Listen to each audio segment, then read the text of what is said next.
Tramadol ni muti ki?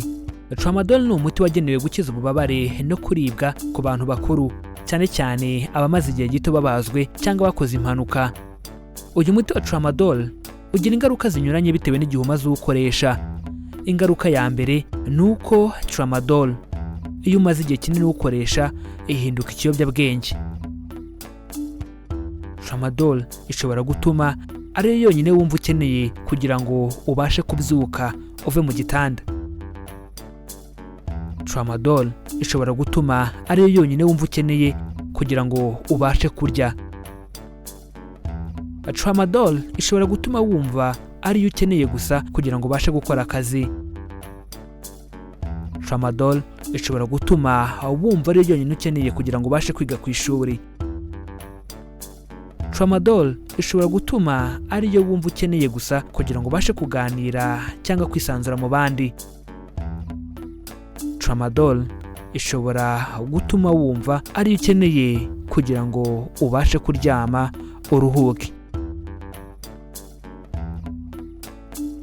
Mu kiganiro kuri iyi nshuro tugiye kubaganiriza ku ngaruka zikomoka kuri uyu muti wa Tramadol, ndetse tunabasangiza ubuhamya bw'umwe mu bantu wagizeho ingaruka kugira ngo nyabuneka tubashe kubungabunga amagara yacu, kuko murabizi kwirinda biruta kwivuza. Reka mbanze mbashimire kuba mugiye kubana natwe muri aka kanya tubungabunga ubuzima bwacu, bityo murabizi ko abatabizi bicwa no kutabimenya, nanjye nkagira nti abatarabimenya bicwa nuko batarakora subscribe kuri iyi channel Mizero Media ngo bamenye ko kwirinda biruta kwivuza. Niba utarabikora nyabuneka bikore, kuko nta kiguzi bisaba, kuko nibwo buryo rukumbi bwatuma uzajya uhora ubona inkuru ndetse n'ibiganiro tuzajya tubagezaho. Ikindi kandi watubona ku mbuga nkoranyambaga zacu zose, Facebook, Instagram ndetse na Twitter, ujya ahashakirwa ugashakisha Mizero Media ubundi ukadukurikira. Kudusangiza ibitekerezo byanyu biremewe, bityo ubaye hari icyo wifuza kutubaza, kudusobanuza cyangwa kutwunganira, nyaboneka twandikire muri comments, ariko kandi ntubyihererane. Kanda like, ukore share, ubisangize inshuti n'abavandimwe bawe kugira ngo nabo basobanukirwe uburyo bwo kubungabunga ubuzima bwabo. Iki ni ikiganiro Amagara n'Ubukungu, ikiganiro mutegurirwa na Mizero Media. Bahaye ikaze aho tugiye kubaganiriza ku ngaruka zikomoka kuri uyu muti wa Tramadol, ndetse tubasangize ubuhamya bw'umwe mu bantu wagizeho ingaruka. Reka duhere ku bimenyetso by'ingaruka z'umuti wa Tramadol. Ikimenyetso cya mbere mu ngaruka ziterwa n'umuti wa Tramadol ni uguta ubwenge, ntushobore kumva ibibera iruhande rwawe. Ikimenyetso cya kabiri mu ngaruka ziterwa n'umuti wa Tramadol ni ukuyoberwa aho uri. Ikimenyetso cya gatatu mu ngaruka ziterwa n'umuti wa Tramadol ni ukugira isereri, bikaba byanakuviramo kugwa hasi.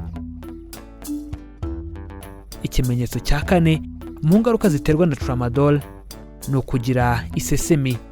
Ikimenyetso cya gatanu mu ngaruka ziterwa na Tramadol ni constipation, bisobanuye kunanirwa kwituma mu gihe runaka.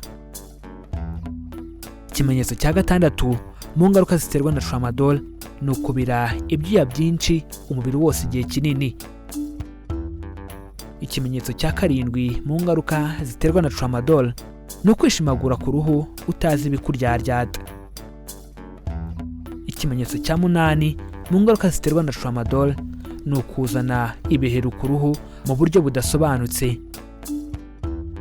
Ikimenyetso cya cyenda mu ngaruka ziterwa n'umuti wa Tramadol ni palpitation, bisobanuye ihindagurika mu buryo umutima wawe utera. Ibyo ni ibimenyetso 9 mu ngaruka ziterwa n'umuti wa Tramadol, bityo niba uri kuwukoresha ukaba ubona kimwe muri ibi bimenyetso, nyaboneka ukwiye guhagarika gukoresha uyu muti. Reka noneho tubasangize ubuhamya bw'umwe mu bantu bagezweho n'ingaruka zo gukoresha umuti wa Tramadol. Ni ubuhamya bwatanzwe n'umufarumasiye ucuruza imiti. Uyu aragira ati: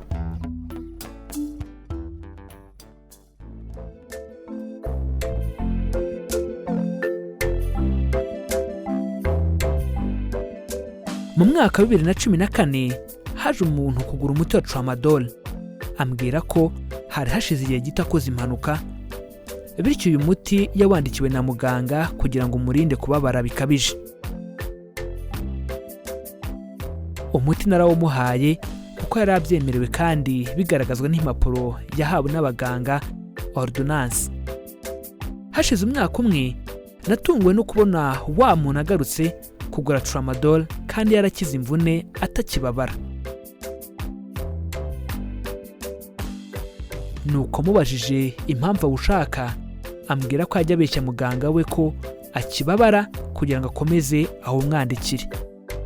Mubajije impamvu akomeza kunywa imiti ikiza ububabare kandi atakibabara, ambwira ko atakinywa kugira ngo ububabare bushire, ahubwo ayinywa kugira ngo agire akanyamuneza, kugira ngo ashobore gukora akazi, ndetse ngo ntiyanasinzira atanyoye Tramadol.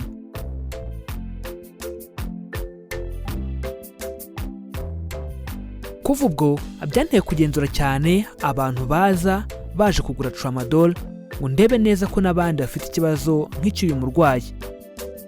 Nuko nza gusanga 1/2 cy'abaza kuwugura baba bashaka kuwukoresha nk'ibiyobyabwenge aho kuwukoresha nk'umuti ugabanya ububabare.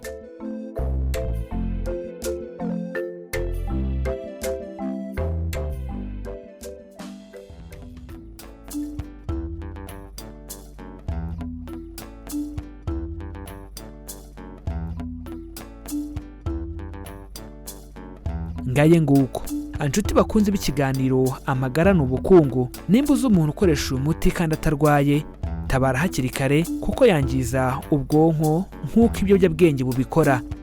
Kandi niba uri umuganga udukurikiye muri aka kanya, ukwiye kugenzura neza koko niba umuti wandikiye umurwayi ari umuti wo kumufasha gukira cyangwa ari umuti wamaze kumubaho ikiyobyabwenge. Reka mbasabe gusakaza ubu butumwa, wenda hari abanywa uyu muti batazi ko ushobora kuba uburozi ku buzima bwabo.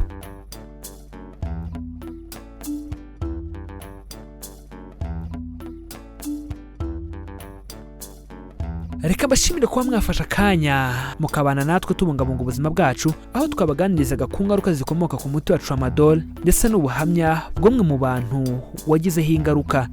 Reka dusoze mbashimira kubana natwe, ariko mbibutsa ko baca umugani mu Kinyarwanda bati abatabizi bicwa no kutabimenya.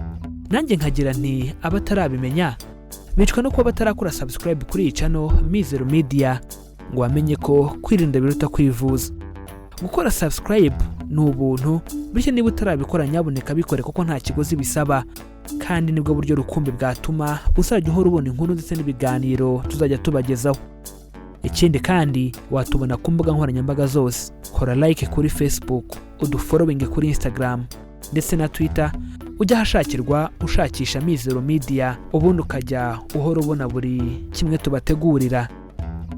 Kudusangiza ibitekerezo byanyu biremewe, bityo ubaye hari icyo wifuza kutubaza cyangwa kudusobanuza yewe no kutwunganira, twandikire muri comments, ariko kandi ukore share ubisangiza inshuti n'abavandimwe bawe kugira ngo nabo basobanukirwe uburyo bwo kubungabunga ubuzima bwabo. Iki cyari ikiganiro amagara n'ubukungu, ikiganiro mutegurirwa na Mizero Media. Amahoro y'Imana bane namwe kandi tubifurije kugira ubuzima buzira umuze.